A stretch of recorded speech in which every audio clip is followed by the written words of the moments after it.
আসসালামু আলাইকুম।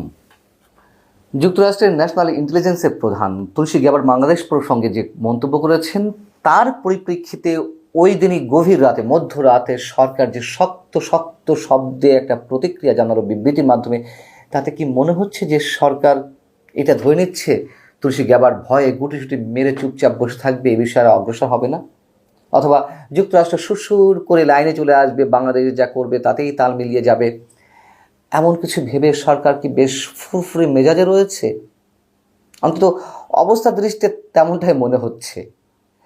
আমাদের মনে রাখা দরকার, তুলসী গ্যাবার্ড এ ধরনের মন্তব্য যখন ভারতে একটি টেলিভিশনে সাক্ষাৎকারে করলেন, তখন কিন্তু তিনি তার প্রতিকারের বিষয়টিও তুলে ধরেছিলেন যে বাংলাদেশের সংখ্যালঘু নির্যাতন এবং ইসলামী সন্ত্রাসবাদের উত্থানে যুক্তরাষ্ট্র উদ্বিগ্ন। পাশাপাশি যুক্তরাষ্ট্র কী করছে? ডোনাল্ড ট্রাম্প প্রশাসন বাংলাদেশের অন্তর্বর্তী সরকারের সঙ্গে এরই মধ্যে আলোচনা করে দিয়েছে কিভাবে এগুলোকে নির্মূল করা যায়। তুলসী গ্যাবার্ড বলে দিয়েছেন, কিন্তু বাংলাদেশ সরকার কিছু করার শব্দ যে তুলসী গ্যাবার্ডের এই বক্তব্য বাড়াবাড়ি, অতিরঞ্জিত, বিভ্রান্তিকর, তার বক্তব্যে সত্য নেই বা যথেষ্ট তথ্য যুক্তি বা প্রমাণ নেই, শেষ। এবং সরকারের উপদেষ্টা বা নীতি নির্ধারকরা যে বেশ ফুরফুরে মেজাজে রয়েছে, তার আরও একটি কারণ হতে পারে, মানে একটা সোনাই সুহাগা বিষয় হয়ে দাঁড়িয়েছে। বুধবারই যুক্তরাষ্ট্রের পররাষ্ট্র মন্ত্রণালয়ের নতুন যে মুখপাত্র ট্যামি ব্রুস, তিনি সেখানে উপস্থিত একজন সাংবাদিকের তুলসী গ্যাবার্ডের প্রসঙ্গেই যে প্রশ্নটি করেছিলেন, তার মন্তব্যে বলেছেন, বাংলাদেশের সংখ্যালঘুদের নির্যাতনে যুক্তরাষ্ট্র উদ্বিগ্ন, তবে সংখ্যালঘুদের নিরাপত্তা নিশ্চিত করতে অথবা তাদের সুরক্ষায় অন্তর্বর্তীকালীন সরকারের পদক্ষেপে যুক্তরাষ্ট্র স্বাগত জানাচ্ছে। একেবারে ফর্মাল কথাবার্তা, এগুলোই মানুষ বলে, হয় উদ্বেগ জানাচ্ছে, না হয় সন্তুষ্ট প্রকাশ করছে, স্বাগত জানাচ্ছে, গদবাঁধা কথাবার্তা। আচ্ছা, যদি হয়েও থাকে সত্যি সত্যি তারা স্বাগত জানাচ্ছে, মানে এটি পররাষ্ট্র মন্ত্রণালয়ের মুখপাত্রের বক্তব্য, যুক্তরাষ্ট্রের ন্যাশনাল ইন্টেলিজেন্সের প্রধান আর একটা মন্ত্রণালয়ের মুখপাত্র, দুজনের বক্তব্যকে আমরা সমান গুরুত্ব দিয়ে ধরব? দুজনের স্ট্যাটাস সমান, দুজনের বক্তব্যের যে ভারিক্যতা একেবারে আমরা একসাথে মিলিয়ে ফেলব? তুলসী গ্যাবার্ডের যে অবস্থান, সেটি যে আসলে তা নয়, সেটি যারা এই বিষয়ে ওয়াকিবহাল, নিরাপত্তা বিশ্লেষক, তারাই বলছেন যে পার্থক্যটা কোথায়। আমি সে বিষয়ে পরে আসছি।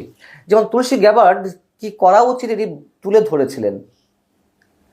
বাংলাদেশের সংখ্যালঘু নির্যাতন নিয়ে ভারত যা প্রচার করছে, এগুলো স্রেফ প্রোপাগান্ডা। সংখ্যালঘু নির্যাতন হয়নি আমি সে কথা বলছি না, কেউ এ কথা বলবে না, খুব স্বাভাবিক। কিন্তু ভারতের যে প্রোপাগান্ডা, ভারতের যে প্রচার যন্ত্র সারা বিশ্বে যে মিথ্যা গুজব ছড়ালো, বাংলাদেশের সংখ্যালঘুদের উপরে গণহত্যা চালানো হচ্ছে, সেনাবাহিনী চট্টগ্রামে গণহত্যা চালাচ্ছে, ঢাকা শহরে হিন্দুদের লাশের পর লাশ স্তূপ আকারে পড়ে আছে, এগুলো তো একেবারে গাঁজাখুরে কথাবার্তা নাকি?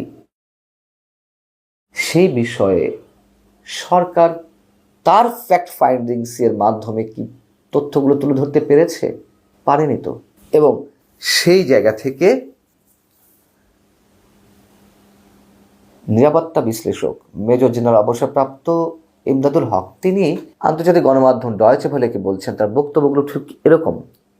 তুলসী গ্যাবার্ড যুক্তরাষ্ট্রের ন্যাশনাল ইন্টেলিজেন্সের প্রধান, তিনি যখন কিছু বলেন ভেবেচিন্তে হিসেব নিকেশ করেই বলেন। অন্য কোনো দেশের মাধ্যমে তিনি প্রভাবিত হয়েছেন অথবা অন্য কোনো দেশ সহজেই তাকে প্রভাবিত করছে, এমনটা ভাবার কোনো কারণ নেই। তিনি বলছেন, কথার জবাব কেবল প্রতিবাদ বলে শেষ করে দিলেই হয় না। আমাদের উচিত ছিল এই ধরনের স্টেটমেন্ট আসার আগে কূটনৈতিকভাবে চেষ্টা করা যাতে না আসে এ ধরনের বক্তব্য। খুব স্বাভাবিক।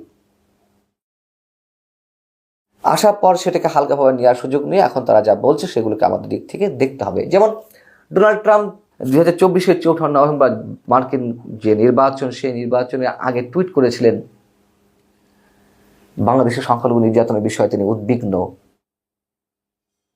আর তার টুইটের পরিপ্রেক্ষিতে আমাদের এখান থেকে কী বলা হলো, এটা ভারতীয়রা বা ভারতীয় বংশোদ্ভূতরা তাকে ভুল বুঝিয়েছে, তাকে অন্যভাবে প্রভাবিত করেছে, অথবা হিন্দু ভোটারদের টানার জন্য ডোনাল্ড ট্রাম্প এই বক্তব্য দিয়েছেন, এটুকু বলেই শেষ হয়েছিল।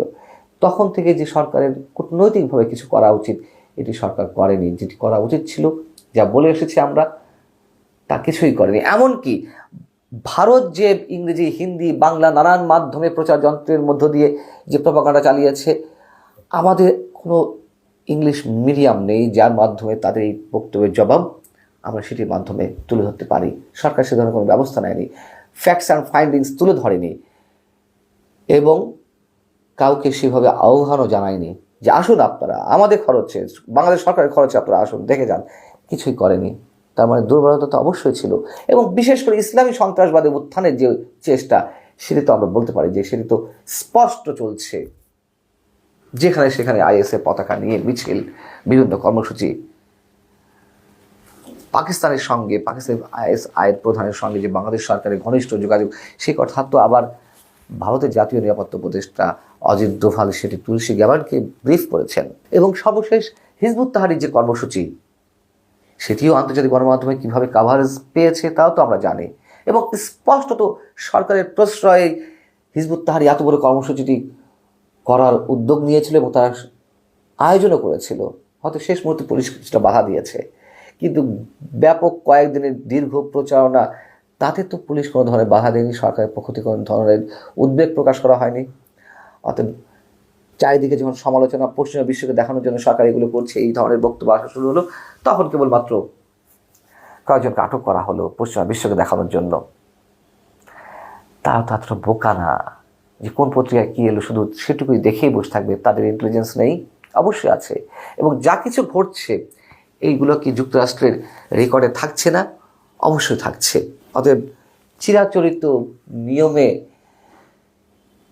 একটা বিবৃতি দিয়ে সব কিছু তুড়ি মেরে উড়িয়ে দেওয়ার যে একটা চেষ্টা সরকারের পক্ষ থেকে বিভিন্ন বিষয়ে, সেটি সরকারের জন্য কতটা বিপজ্জনক হতে পারে আমাদেরকে সম্ভবত বেশি দিন ওয়েট করতে হবে না।